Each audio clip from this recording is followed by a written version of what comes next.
30 થી 40 વર્ષના એજ ગ્રુપમાં થોડું જીવન થઈ ગયું છે, આપણે ઓફિસવાળી લાઈફસ્ટાઈલ થઈ ગઈ, પ્લસ સામે જંક ફૂડ ખાવાનું વધી ગયું, એમાં શું થાય વજન વધે, મેદસ્વીતા વધી રહી છે. તો શું એનું રિલેશન છે ઘૂંટણના ઘસાડા જોડે?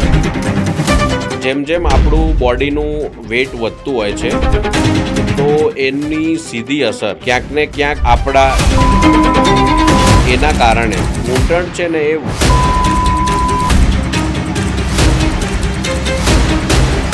આયુષ હોસ્પિટલ સાથેનો તમારો આજ દિન સુધીનો અનુભવ કેવો રહ્યો? ક્યારે તમે જોઈન કર્યું તો એના વિશે થોડું જણાવો. આયુષમાં જોઈન થયો 2022માં. ત્યારથી જ આયુષ હોસ્પિટલ મહેસાણા સાથે જોડાયેલો છું.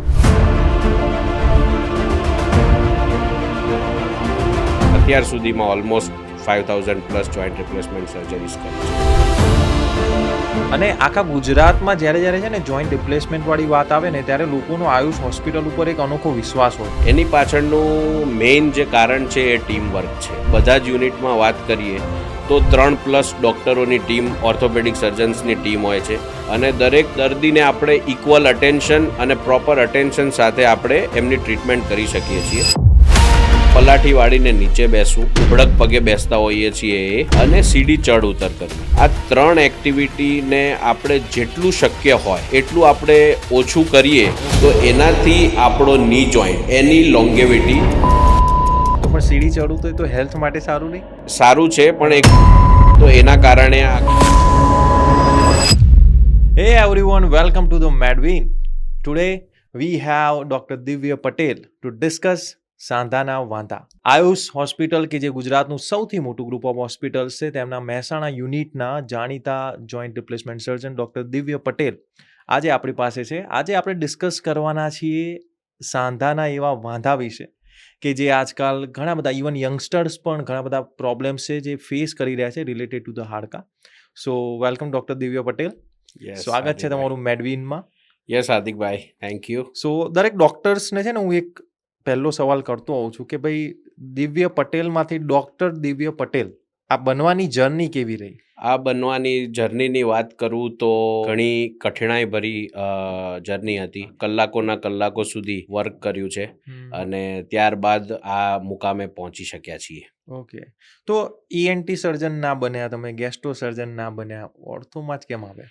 જ્યારે MBBSનો અભ્યાસ કરતા હતા ત્યારથી જ એક ઓર્થોપેડિક ડિપાર્ટમેન્ટ અને ઓર્થોપેડિક ડૉક્ટર્સનો એક ઓરા જે હતો એ ક્યાંક ને ક્યાંક મગજમાં સ્થિર થઈ ગયો હતો. અને પ્લસ વાત કરીએ તો મારા કઝિન્સ પણ છે જે વન ઓફ ધી ગાયનેકોલોજીસ્ટ છે, એક ન્યુરોસર્જન છે. ક્યાંક ને ક્યાંક પહેલેથી મગજમાં એવું હતું કે ઓર્થોપેડિક સર્જન બનવું છે અને એટલા જ માટે ઘણો વેઇટ કર્યા પછી ઓર્થોપેડિક બ્રાન્ચમાં એડમિશન લીધું અને ત્યારબાદ ઘણા કલાકો સુધી કામ કરીને આ લેવલ પર પહોંચ્યા છીએ. એટલે પહેલેથી નક્કી જ હતું કે ડૉક્ટર બનવાનું એમ? યસ, પહેલેથી ડિસાઇડેડ જ હતું કે ભવિષ્યમાં ડૉક્ટર બનવું છે. કોલેજ ડેઝ કેવા હતા તમારે? કોલેજ ડેઝમાં બંનેનું મિશ્રણ હતું.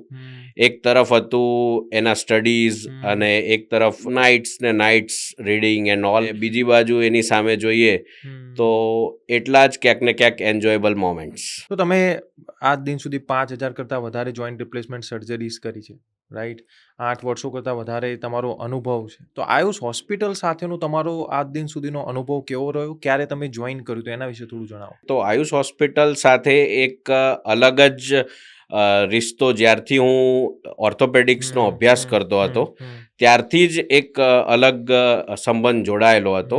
જ્યારે હું અભ્યાસ કરતો હતો એ જ સમયમાં જે મારા જ મેન્ટર હતા, 3rd યર હતા અભ્યાસ દરમિયાન, એ જ આયુષ હોસ્પિટલના વન ઓફ ધ ડાયરેક્ટર છે અને એમની જ લેગેસીને ધ્યાનમાં લઈને આગળ આયુષમાં કામ કર્યું. આયુષમાં જોઈન થયો 2022માં અને ત્યાર પછી આયુષના ઓલમોસ્ટ 3 યુનિટ એટલે કે સૌપ્રથમ મોરબી, ત્યારબાદ જામનગર અને ત્યારબાદ મહેસાણા એટલે કે મારું હોમટાઉન હતું.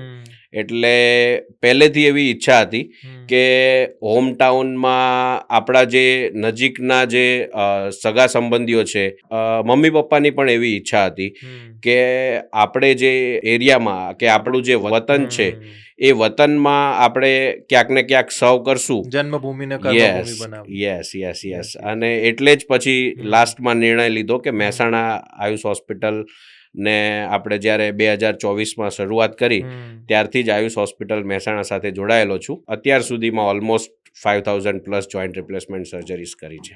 નાઇસ. તો મહેસાણામાં અત્યારે કેવો અનુભવ આપણને મળી રહ્યો છે? મહેસાણામાં પણ આપણને એટલો જ સારો પ્રતિસાદ મળ્યો છે.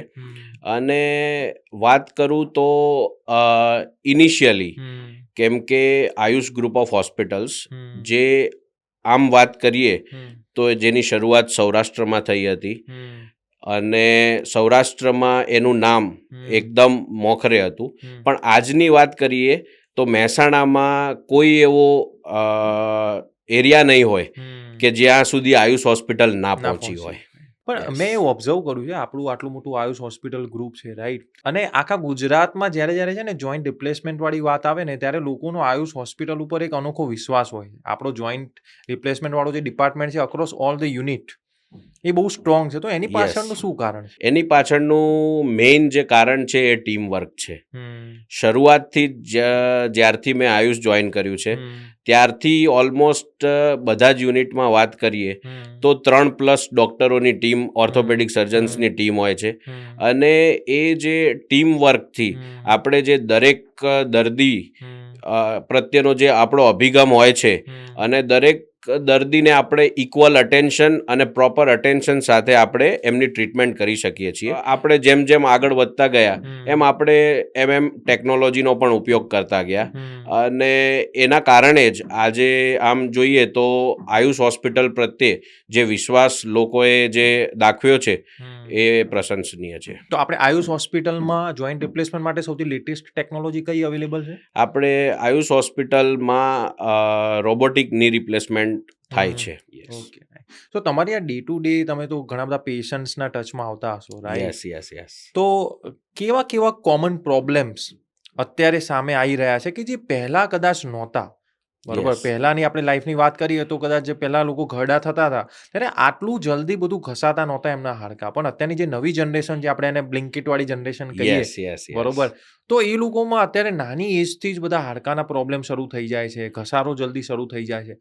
તો શું પહેલા ઘસારો થતો જ નહોતો ને હવે ચાલુ થઈ ગયું, કે પહેલા પણ થતો હતો અને અત્યારે પણ થઈ રહ્યો છે? એને આપણે બે આસ્પેક્ટથી જોઈએ તો ક્યાંક ને ક્યાંક જૂના સમયની વાત કરીએ તો જૂના સમયના લોકોમાં પણ ઘસારો થતો હતો, પરંતુ એમનું પેઇન ટોલરન્સ ખાસું એવું વધારે હતું, જેના કારણે એ જે આપણા જે ઘરડા લોકો છે એ લોકો ક્યાંક ને ક્યાંક પેઇનને ટોલરેટ કરતા હતા. બીજી વસ્તુ વાત કરીએ તો જે ટેકનોલોજી જેમ જેમ એડવાન્સ થઈ, જેમ અવેલેબિલિટી ઓફ હોસ્પિટલ્સ વધતી ગઈ, એમ લોકો હોસ્પિટલ્સને એપ્રોચ કરતા વધારે થઈ ગયા અને ક્યાંક ને ક્યાંક એનું ડાયગ્નોસિસ પણ અર્લી સમયમાં થવા લાગ્યું. બીજી બ્લિંકિટ જનરેશનની વાત કરીએ તો હાર્દિકભાઈ એમાં એવું છે કે આજકાલ વિચાર કરો કે માણસને સ્ટોર સુધી જવું ના પડે એના માટે બ્લિંકિટથી ઓર્ડર કરે છે, એટલે કે ફિઝિકલ ઇનએક્ટિવિટી. એટલે આજના સમયમાં લોકોનું જે ફિઝિકલ ઇનએક્ટિવિટી થઈ ગઈ છે, જેમ કે થોડુંક પણ ચાલવું હોય તો પણ એ વ્હીકલનો યુઝ કરતા હોય છે. એટલે કે જે પહેલાંના જમાનામાં લોકો વોકિંગ કરતા હતા, પહેલાંના જમાનામાં લોકો સાયકલિંગ કરતા હતા, એ ફિઝિકલ ઇનએક્ટિવિટીના લીધે ક્યાંક ને ક્યાંક એમના જે જોઈન્ટ્સ છે એ મોબાઈલ નથી રહેતા, સપલ નથી રહેતા, અને એના કારણે આ જલ્દીથી ઘસારો જોવા મળે છે. બીજી વસ્તુ વાત કરીએ તો જેમ વધતું ગયું એમ ક્યાંક ને ક્યાંક ઇન્ફ્લામેટરી આર્થરાઇટિસ, એટલે કે સંધિ વાહ હોય કે બીજા કોઈ પણ પ્રકારનો વાહ હોય, તો એ વાના લીધે આ ઘસારો નાની જ ઉંમરમાં જલ્દીથી રેપિડલી પ્રોગ્રેસ થતો હોય છે. ઓકે, આપણે છે ને એજ ગ્રુપ વાઇઝ વાત કરીએ તો સપોઝ અત્યારે તમારે ઘણી બધી ઓપીડીઝમાં પેશન્ટ ચેક કરવાના આવતા હોય તો આઈડિયલી 30થી લઈને 40 વર્ષનું જેટલું પણ એજ ગ્રુપ છે, બરોબર, મેલ Yes. ફિમેલ બંને, Yes. તો એમાં સૌથી વધારે કયા પ્રકારના પ્રોબ્લેમ્સ તમે ઓબ્ઝર્વ કરી રહ્યા છો? 30થી 40 વર્ષનું જે એજ ગ્રુપ છે એમાં મુખ્યત્વે આપણે જો જોઈએ ને તો ક્યાંક ને ક્યાંક એ લોકોને 2-3 વસ્તુનો મેઇન પ્રોબ્લેમ જોવા મળતો હોય છે. જેમ કે ની પેઇન સાથે બહુ કોમનલી પ્રેઝન્ટ કરતા હોય છે લોકો, અને એક બેક પેઇન સાથે. જેમ કે અત્યારે વાત કરીએ તો એક સિટિંગ જોબ, કરેક્ટ. હા, એ બહુ જ વધી ગયું છે. લોંગ અવર્સ સુધીનું કન્ટિન્યુઅસ સિટિંગ થતું હોય છે, જેના કારણે આપણા મસલ્સ સ્ટ્રેચ નથી થતા, રાઈટ. અને એના કારણે ક્યાંક ને ક્યાંક આપણું ની પેઇન અને બેક પેઇન બંને વધતું જોવા મળે છે. પછી આપણે બીજું એજ ગ્રુપ પકડીએ કે ભાઈ 40 થી લઈને 50 વર્ષ, Yes. તો એમાં સૌથી વધારે કયા પ્રોબ્લેમ જોવા મળે? 40થી 50 વર્ષમાં મુખ્યત્વે આપણે વાત કરીએ તો પહેલાંના જમાનામાં જે આપણને 55થી 60 વર્ષ કે 60+ વર્ષમાં જે ઘૂંટણનો ઘસારો જોવા મળતો હતો, એ આજકાલના દરેક દર્દીઓમાં જોઈએ તો જે પ્રમાણ જે પહેલાં 60+માં જોવા મળતું હતું એ ક્યાંક ને ક્યાંક આજે 40થી 50 વર્ષ તરફ જ્યારે વ્યક્તિ પહોંચવા આવતો હોય છે તો એમાં લગભગ 60થી 70% લોકોમાં ઘસારાની શરૂઆત થઈ ગઈ હોય છે. ઓકે, તો એ ઘસારાની શરૂઆત જે થઈ ગઈ હોય છે તો એના પ્રાઇમરી સિમ્પટમ્સ કયા હોય? એના પ્રાઇમરી સિમ્પટમ્સ આપણે જોઈએ તો દર્દી આપણને જે ઓપીડીમાં આવતા હોય છે, મુખ્યત્વે આપણા ઘૂંટણની બાજુ અંદરની ભાગમાં દુખાવો લઈને આવતા હોય છે. બીજું એમની ટિપિકલ કમ્પ્લેન હોય છે કે સાહેબ પલાઠી વાળીને બેસીએ છીએ અને પછી જ્યારે ઊભા થવા જઈએ તે દરમિયાન દુખાવો થાય છે, અને સીડી ચડતા ઉતરતા દુખાવો થાય છે.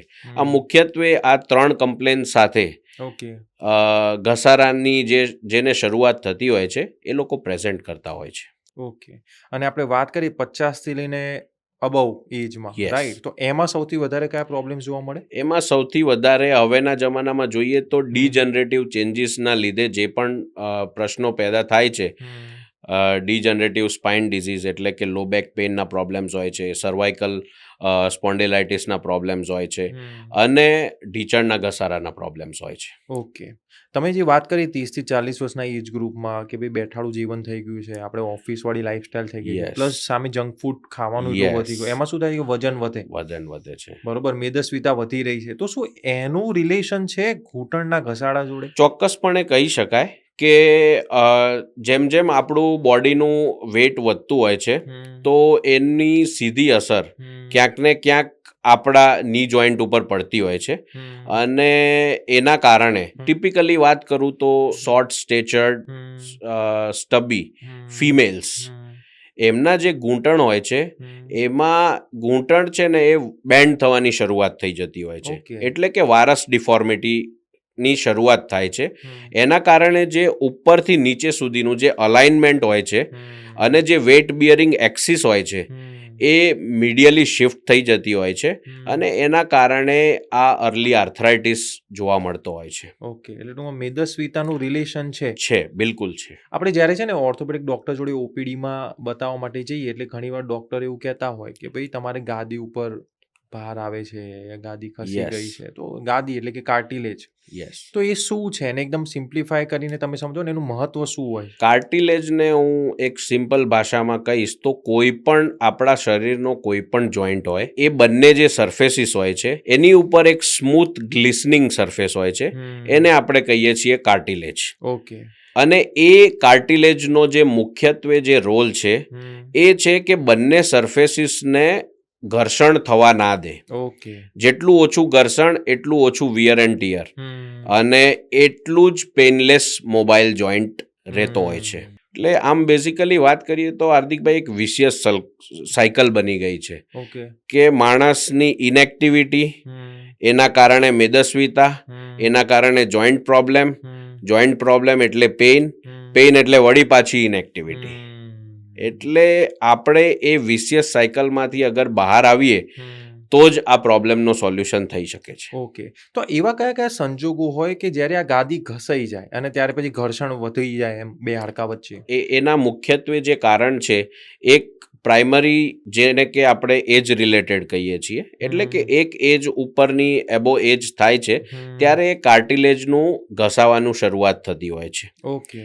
અને બીજું આપણે જેમ વાત કરી એમ ઇન્ફ્લામેટરી આર્થરાઇટિસ, એટલે કે કોઈ પણ પ્રકારના વા હોય તો એમાં એ ગાદીનો જે ઘસારો હોય છે એ જલ્દી શરૂઆત થઈ જતો હોય છે. ઓકે.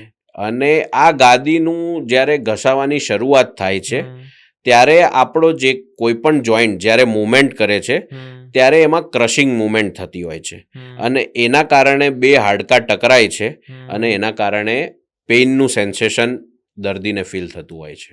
ઓકે, શું મતલબ તમે કહ્યું એ મુજબ આજે નહીં તો કાલે દરેક માણસને ગાદી ઘસાય તો ખરા જ? યસ, મુખ્યત્વે એ આપણા લાઈફસ્ટાઈલ ઉપર જ ડિપેન્ડ કરે છે. તો એવી કઈ કઈ વસ્તુ છે જો આપણી લાઈફસ્ટાઈલમાં આપણે ઇમ્પ્રોવાઇઝ કરીને રાખીએ, રાઈટ, તો આપણી ગાદી થોડી બેટર રહી શકે એની સંભાવના રહે? મુખ્યત્વે એ વાત કરીએ તો 3 વસ્તુ છે. એક તો પલાઠી વાળીને નીચે બેસવું, એક આપણે ઉભડક પગે બેસતા હોઈએ છીએ એ, અને સીડી ચડ ઉતર કરવી. આ 3 એક્ટિવિટીને આપણે જેટલું શક્ય હોય એટલું આપણે ઓછું કરીએ તો એનાથી આપણો ની જોઈન્ટ એની લોંગેવિટી વધતી હોય છે. શું વાત છે, મતલબ આપણે સીડી ચડીએ, યસ, રાઈટ, તો પણ સીડી ચડવું તો હેલ્થ માટે સારું નહીં?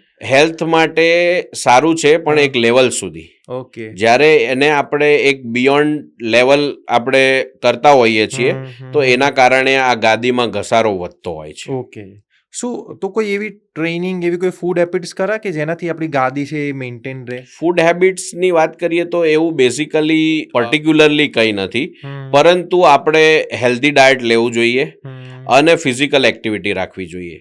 આ બે જ, અને આપણા જેટલા બી જોઈન્ટ્સ છે એને એક્સરસાઇઝ કરીને સપલ રાખવા જોઈએ, એટલે કે આખા જોઈન્ટની મૂવમેન્ટ પૂરેપૂરી થતી હોવી જોઈએ. અગર જોઈન્ટ સપલ છે તો એમાં પ્રોબ્લેમ્સ આવવાની શક્યતાઓ ઘટી જતી હોય છે. ઓકે. ઓકે. હવે અત્યારનું યુથ કેવું છે, જે વસ્તુની પાછળ પડે ને એ વસ્તુની પાછળ પડી જાય. આજે ઇન્સ્ટાગ્રામની પાછળ પડશે તો એની પાછળ પડશે. યસ. તો એમ ઘણી વાર છે ને જીમનો ક્રેઝ આવે, યસ, એટલે યુથ છે પછી જીમમાં એકદમ હેવી એક્સરસાઇઝ કરવા લાગતું હોય છે, હેવી ક્વોટ્સ કરવા લાગતું હોય છે. તો શું હેવી ક્વોટ્સ કરેલા હોય આપણા ઘડપણમાં આપણા ઘૂંટણને અસર કરે ખરા? ડેફિનેટલી અસર કરે છે. સ્કોટિંગ મિકેનિઝમ જે છે એમાં જેમ આપણે વાત કરી કે આપણા જે ની જોઈન્ટ્સના બંને જે હાડકાં છે એની ક્રશિંગ મૂવમેન્ટ થતી હોય છે, એટલે સ્કોટિંગ કરીએ પણ એક લિમિટ સુધી. ઓકે. બિયોન્ડ એક્ઝર્શન, ઇવન આપણા કોઈ પણ સ્નાયુ છે તો એની એક લિમિટેશન્સ છે. વર્ક જ્યારે એ સ્નાયુ ફટીક થઈ જાય છે, એટલે કે થાકી જાય છે, અને એના બિયોન્ડ આપણે જ્યારે જતા હોઈએ છીએ ત્યારે એ ક્રશિંગ મૂવમેન્ટને લીધે એ ગાદીમાં ઘસારાની અસર વધારે જોવા મળતી હોય છે, અને જેમ જેમ એ ગાદીમાં ઘસારો થતો જાય એમ પછી આપણને પેઇન વધતું જાય છે. એટલે મારી દ્રષ્ટિએ હેવી સ્ક્વોટ્સ એવોઇડ કરવા જોઈએ. એવા કયા કયા સંજોગો છે કે જેમાં આપણે કહી શકીએ કે હા, હવે પેશન્ટ્સને છે ને ની રિપ્લેસમેન્ટ કરાવવું જ એક છેલ્લો ઓપ્શન બચ્યો છે? આપણે વાત કરીએ તો ઓસ્ટિયોઆર્થરાઇટિસ એટલે કે ઘૂંટણના ઘસારાના 4 ગ્રેડ્સ હોય છે. ગ્રેડ 1, ગ્રેડ 2, ગ્રેડ 3 અને ગ્રેડ 4. ગ્રેડ 4 ઓસ્ટિયોઆર્થરાઇટિસ એટલે કે આપણો જે ઘૂંટણની જે રચના છે એમાં 3 સાંધા હોય છે, એક મીડિયલ, એક લેટરલ અને એક પટેલોફિમોરલ, એટલે કે આગળની જે આપણી ઘૂંટી હોય છે એના પાછળનો સાંધો.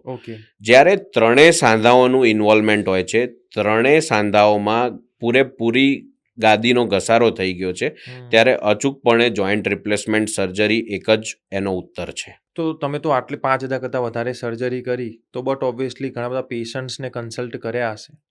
તો એવી કઈ કઈ ગેરમાન્યતાઓ છે કે જે પેશન્ટ્સના મગજમાં હજી પણ છે રિગાર્ડિંગ જોઈન્ટ રિપ્લેસમેન્ટ? ગેરમાન્યતાઓ જોઈએ તો ઘણા બધા પેશન્ટ્સ મારી ઓપીડીમાં જ્યારે આવતા હોય છે એમનો પહેલો જ સવાલ, અને આજની તારીખમાં ઘણા બધા old age persons joint replacement એમનું ના કરાવવાનું એકમાત્ર રીઝન કે એવી એમની માન્યતા છે કે હું જોઈન્ટ રિપ્લેસમેન્ટ કરાવીશ એટલે હું પથારીવશ થઈ જઈશ.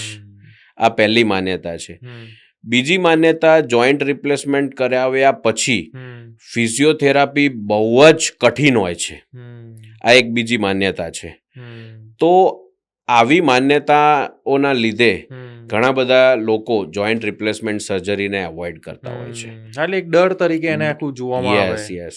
સો આઈડિયલી તમે જે બેડ રેસ્ટની વાત કરી, તો આપણી અત્યારે લેટેસ્ટ ટેકનોલોજી છે, જો એના અંડર જોઈન્ટ રિપ્લેસમેન્ટ કરવામાં આવે તો પેશન્ટ કેટલા ટાઈમમાં રિકવર થઈ જાય અને ફિઝિયોથેરાપીની કેટલા ટાઈમ સુધી એને જરૂર પડે? હાર્દિકભાઈ, અત્યારે વાત કરું તો મારા જેટલા બી જોઈન્ટ રિપ્લેસમેન્ટ સર્જરીના દર્દીઓ છે, એમને આજે સવારે ઓપરેશન કર્યું હોય તો આઈધર લેટ ઇવનિંગ અથવા નેક્સ્ટ ડે મોર્નિંગ એમને આપણે વોકિંગ કરાવતા હોઈએ છીએ. એટલે આમાં આમ જોઈએ તો પ્યોર બેડ રેસ્ટ કોઈ પણ પ્રકારનો આવશ્યક નથી.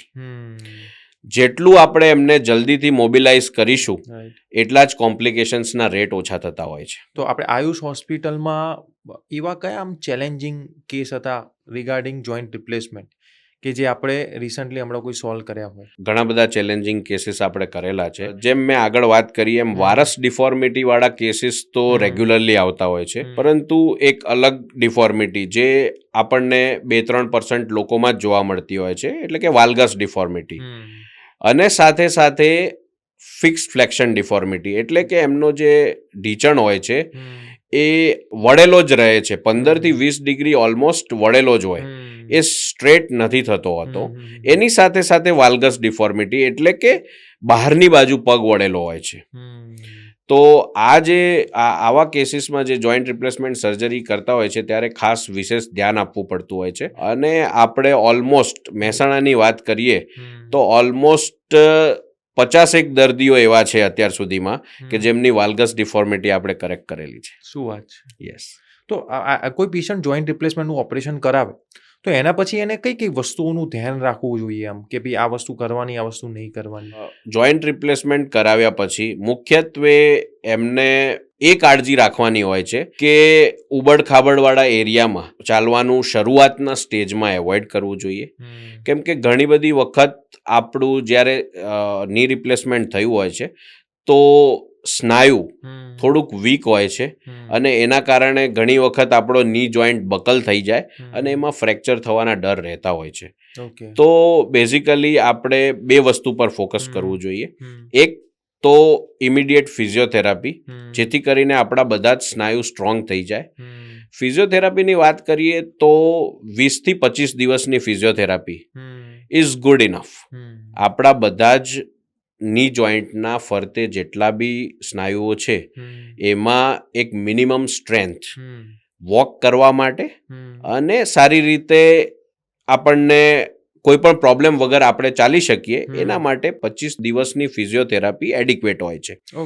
તો એ સ્ટ્રેન્થ રિગેન થઈ જાય છે પછી આમ જોઈએ તો કોઈ પણ પ્રકારની ચિંતા કરવાની જરૂર હોતી નથી. તમે એ ઓબ્ઝર્વ કર્યું હશે કે ઘણા બધા પેશન્ટ્સ છે ને, just for sake of some money એ લોકો ફિઝિયોથેરાપી રાખતા નથી, ફિઝિયોથેરાપી કરવાનું અવોઇડ કરતા હોય છે. બરોબર? તો એના શું કોન્સિક્વન્સીસ આવતા હોય? જે લોકોએ જોઈન્ટ રિપ્લેસમેન્ટ કરાવી દીધું હોય પણ એવું વિચારે કે ના, હવે ઓપરેશન તો કરાવી દીધું, હવે ક્યાં ફિઝિયોથેરાપી કરવાની જરૂર? એના કોન્સિક્વન્સીસ જોઈએ તો ઘણા બધા દર્દીઓને જે આપણા સ્નાયુ હોય છે એ વીક રહી જતા હોય છે.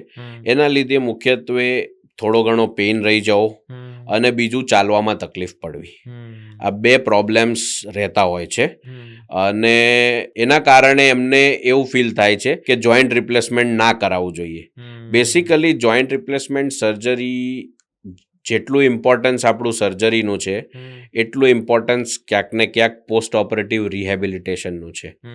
અને સારામાં સારું પોસ્ટ ઓપરેટિવ રિહેબિલિટેશન થયું હોય છે તો આપણને અચૂક 100% રિઝલ્ટ મળતું હોય છે જોઈન્ટ રિપ્લેસમેન્ટ સર્જરીમાં. તો આપણે આયુષ હોસ્પિટલમાં ફિઝિયોથેરાપિસ્ટની ફેસિલિટી અવેલેબલ છે? યસ, આપણા આયુષ હોસ્પિટલમાં ફિઝિયોથેરાપિસ્ટ આપણે 365 ડેઝ અવેલેબલ હોય છે. અને આપણા જે દરેક પેશન્ટ છે પોસ્ટ ઓપરેટિવ એમને ઇવનિંગથી જ ફિઝિયોથેરાપી સ્ટાર્ટ કરાવી દેતા હોઈએ છીએ. નોર્મલી એક દિવસ ઓપરેશન પછી જે એક દિવસ ઓપરેશન કર્યા બાદ જે પેઇન રહેતું હોય છે એના માટે પણ આપણે અલગ મોડાલિટીઝનો યુઝ કરીએ છીએ.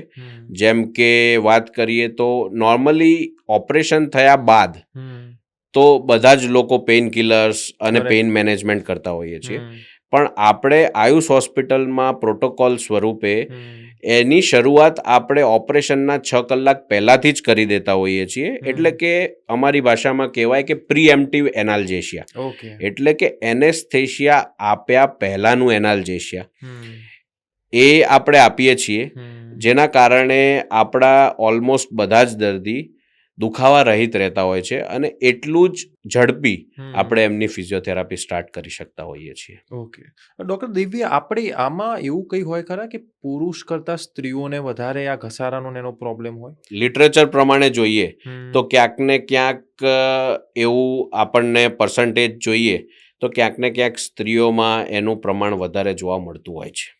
તો એનું કારણ? બેઝિકલી એવું કંઈ રીઝન છે નહીં, જસ્ટ એક નંબર્સ છે બસ. ઓકે, કારણ કે ક્યાંક ને ક્યાંક સ્ત્રીઓમાં મેદસ્વીતા વધારે હોય. યસ, એ એક રીઝન. મેં જેમ આગળ કીધું કે શોર્ટ સ્ટેચર અને ફેટી, એ બંને મેદસ્વીતા એક મેઇન કારણ હોઈ શકે છે. જેવી રીતના ડાયાબિટીસ છે, બરોબર, તો diabetes is a chronic disease, અને પહેલાં કેવું કે પહેલાં જ્યારે ડાયાબિટીસ ડિટેક્ટ થતો હતો ત્યારે એની ફેમિલીમાં લોકો ગભરાઈ જતા હતા, અને નાવ ઇટ્સ નોર્મલ. તો તમને એવું લાગે છે કે ફ્યુચરમાં ની રિપ્લેસમેન્ટ માટે પણ આવું થશે? મતલબ અત્યારે જોવું તો પણ અત્યારે એ એરા બહુ જ ટૂંક સમયમાં દેખાઈ રહ્યો છે કે જ્યારે ની રિપ્લેસમેન્ટ સર્જરીને મતલબ ન્યૂ નોર્મલ હશે. Yes, new normal, we can consider it a new normal. Okay. કેમ કે ઓલમોસ્ટ બધાની લાઈફસ્ટાઈલના લીધે બધા જ લોકોના જે આર્થરાઇટિસના પ્રોબ્લેમ્સ છે એ દિવસે દિવસે વધતા જાય છે, અને એડવાન્સમેન્ટ્સ અને ટેકનોલોજીના લીધે આપણને એટલા જ સારા પરિણામ આપણને મળતા હોય છે. એટલે આજે જે જોઈન્ટ આજથી આપણે થોડા વર્ષો પહેલાંની વાત કરીએ તો જોઈન્ટ રિપ્લેસમેન્ટ સર્જરી એવું કહેવાતું કે રોયલ લોકો, એટલે કે જે લોકો પાસે ફક્ત પૈસા છે અને બહુ જ એડવાન્સ લોકો છે એ જ લોકો કરાવતા હોય છે, પરંતુ now it is not so. અત્યારે વાત કરીએ અને બેસિકલી આ જે સારા પરિણામ મળતા હોય છે ક્યાંક ને ક્યાંક એને જોઈને જ બધા લોકો એ જોઈન્ટ રિપ્લેસમેન્ટ સર્જરી હવે ચૂઝ કરતા થયા છે. અને એમાં પણ આયુષ હોસ્પિટલમાં તો સૌથી અફોર્ડેબલ રેટમાં આ ફેસિલિટી અવેલેબલ કરવામાં આવે. યસ, આયુષ હોસ્પિટલમાં આમ જોઈએ તો અફોર્ડેબલ રેટ્સ પર કરવામાં આવે છે. એની સાથે સાથે વાત કરીએ તો ઓલમોસ્ટ આપણી આયુષ હોસ્પિટલમાં 55+ કેશલેસ કંપનીઝ આપણે ઇન્સ્યોરન્સમાં પણ જોઈન્ટ રિપ્લેસમેન્ટ સર્જરી થાય છે, અને બધી જ મોડાલિટી કેશલેસમાં અવેલેબલ છે. તો આમાં ઘણી વાર છે ને પેશન્ટ્સને ડાઉટ હોય છે સાંધા સિલેક્શનમાં. યસ, બરોબર. યસ, કારણ કે જ્યાં જ્યાં સિલેક્શન કરવાનું આવે ત્યાં માણસ કન્ફ્યુઝ થાય. તો એ મુમેન્ટ ઉપર એને રાઈટ ગાઈડન્સ જોતું હોય, બરોબર. તો એ જ્યારે સાંધા સિલેક્ટ કરવાનું આવે ત્યારે શેના આધારે સાંધા સિલેક્ટ કરવા જોઈએ? સાંધા સિલેક્ટ કરવાની આપણે બેઝિકલી વાત કરીએ તો દરેક કંપની છે એની દરેક અંદરની જે જીગ આવતી હોય છે એમાં અલગ અલગ બોન કટ્સ આવતા હોય છે, એટલે બોન સેક્રિફાઈસ થાય. એમાં આપણે જ્યારે કટ લેતા હોઈએ ની રિપ્લેસમેન્ટ સર્જરી દરમિયાન ત્યારે એ બોન સેક્રિફાઈસ થતું હોય છે.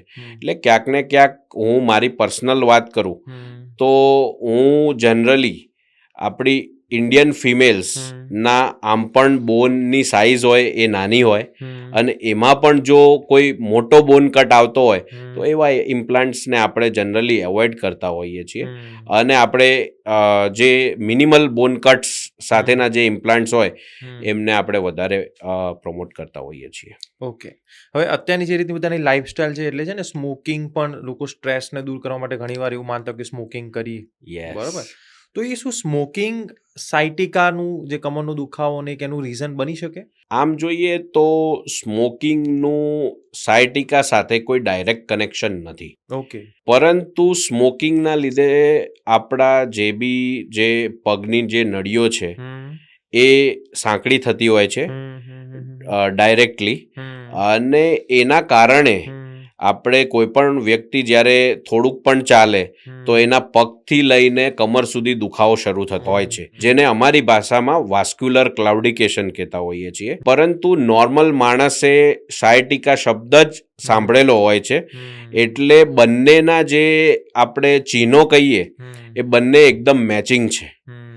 એટલે દરેકને આપણને એવું લાગતું હોય કે મને સાયટિકા છે, પણ ઘણા બધા કેસમાં જ્યારે આપણે એમનું ડોપલર એટલે કે સોનોગ્રાફી કરાવતા હોઈએ છીએ લોહીની નળીની, ત્યારે આપણા સામે આવતું હોય છે કે લોહીની બધી જ નળીઓ સાંકડી થઈ ગઈ હોય છે અને એનું ડાયરેક્ટ કનેક્શન સ્મોકિંગ સાથે છે. એટલે એવા દર્દીઓને ત્યારથી જ અમે સ્મોકિંગ એવોઇડ કરવાની સલાહ આપતા હોઈએ છીએ. ઓકે. આપણા આખા ભારતમાં છે ને આપણે બધાના રિપોર્ટ્સ કરાવીએ ને તો 2 વસ્તુ ઓછી આવવાની. યસ, એક વિટામિન ડી અને B12. બરોબર. તો આપણે વિટામિન ડી ની વાત કરીએ કે જે હાડકા માટે સૌથી જરૂરી છે, તો આઈડિયલી એ આપણી બોડીમાં એનું પ્રમાણ કેટલું હોવું જોઈએ? વિટામિન ડી નું આઈડિયલી પ્રમાણ 30ની ઉપર હોવું જોઈએ. ઓકે. 30 થી 20ની વચ્ચે હોય તો આપણે એને ઇનસફિશિયન્ટ કહેતા હોઈએ છીએ, અને જ્યારે 20થી ઓછું પ્રમાણ હોય ત્યારે એના સિમ્ટમ્સ મુખ્યત્વે દેખાવાના શરૂ થઈ જતા હોઈએ છે. ઓકે. તો મોટા ભાગના અત્યારનું જે યુથ છે એ લોકોની લાઈફસ્ટાઈલમાં, બટ ઓબ્વિયસલી એ લોકો ઓફિસમાં રહીને કામ કરવાનું થતું હોય તો ચાન્સીસ છે કે એ લોકો વિટામિન ડી ના કનેક્ટમાં ડાયરેક્ટ થ્રુ સન ના આવી શકે. Yes, is there definitely. Any other ways કે જેના થ્રુ આપણે વિટામિન ડી મેળવી શકીએ? આઈડિયલી વિટામિનનો જે બેસ્ટ સોર્સ છે એ સનલાઇટ જ છે, પણ અગર બાય પ્રોફેશન કે કોઈના કોઈ રીઝન્સથી આજના યુગમાં આપણે બધા સનલાઇટના એક્સપોઝરમાં આપણે રહેતા નથી હોતા, અને એ પણ મુખ્યત્વે વાત કરું તો 12 વાગ્યાથી લઈને જે 1 વાગ્યા સુધીનો જે તડકો હોય છે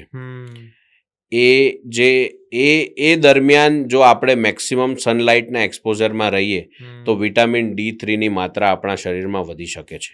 ઓકે. પરંતુ એ ઘણા બધા લોકોમાં પોસિબલ નથી થતું, એટલે અત્યારે આપણે વિટામિન D3ના જે સપ્લિમેન્ટ્સ આવતા હોય છે એ વિટામિન D3 સપ્લિમેન્ટેશનથી આપણે એમના જે સિમ્ટમ્સ હોય છે એને દૂર કરતા હોઈએ છીએ.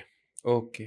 આપણે જ્યારે ઘરમાં છે ને વડીલ હોય, બરોબર, તો વડીલ એવું આપણને કહેતા હોય કે ભાઈ ઘી ખાવાનું રાખો, હાડકા નહીં ઘસાય, ઘી ખાવાનું રાખો. તો એ વસ્તુમાં કેટલી સચ્ચાઈ છે? આમ જોઈએ તો એ ટોટલી એક મિથ છે.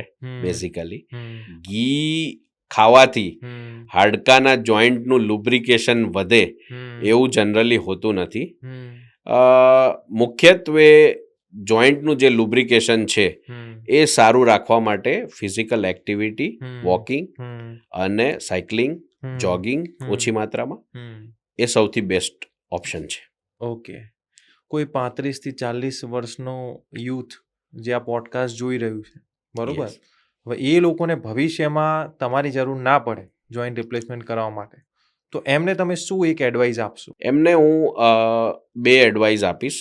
એક મોડરેટ અમાઉન્ટમાં ફિઝિકલ એક્ટિવિટી, એટલે કે રોજનું નિયમિત 1/2 hour to 1 hour dedicatedly activity માટે આપવું જોઈએ. અને બીજી વાત કરું તો જેમ આગળ પણ આપણે વાત કરી કે પલાઠી વાળીને બેસવું ઓછું, સીડી ચડ ઉતર કરવાનું એક માત્રા સુધી જ, અને ઉભડક પગે ના બેસવું જોઈએ. ઓકે. આ 2 વસ્તુ, ફિઝિકલ એક્ટિવિટી અને સાથે સાથે આ જે લાઈફસ્ટાઈલ મોડિફિકેશન્સ, આ બંને વસ્તુથી આપણે આપણા જોઈન્ટની જે હેલ્થ છે એનું જે આયુષ્ય છે એ આપણે વધારી શકીએ છીએ. ઘણા બધા લોકો જ્યારે એમને ઘૂંટણનો દુખાવો થતો હોય છે તો નજીકના મેડિકલ સ્ટોરમાંથી અથવા તો કોઈ પણ ડૉક્ટર પાસેથી ઓર્થોપેડિક સર્જનને કન્સલ્ટ કર્યા વગર કન્ટિન્યુઅસલી દવાઓ ખાતા હોય છે. તો મારી દ્રષ્ટિએ એ જે લોકો છે એ ઓર્થોપેડિક સર્જન પાસે પહોંચીને જો early diagnosis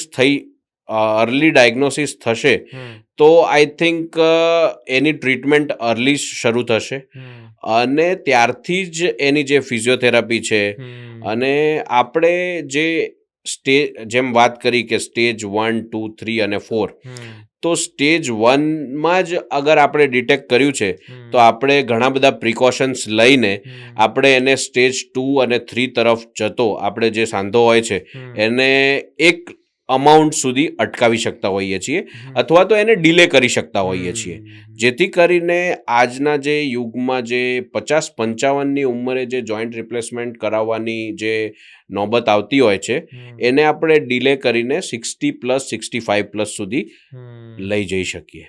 Okay. Thank you, Dr. Divya Patel, for joining us in Madween. Thank you so much for watching the episode. We will come soon with another episode with another doctorpreneurs. Thank you so much.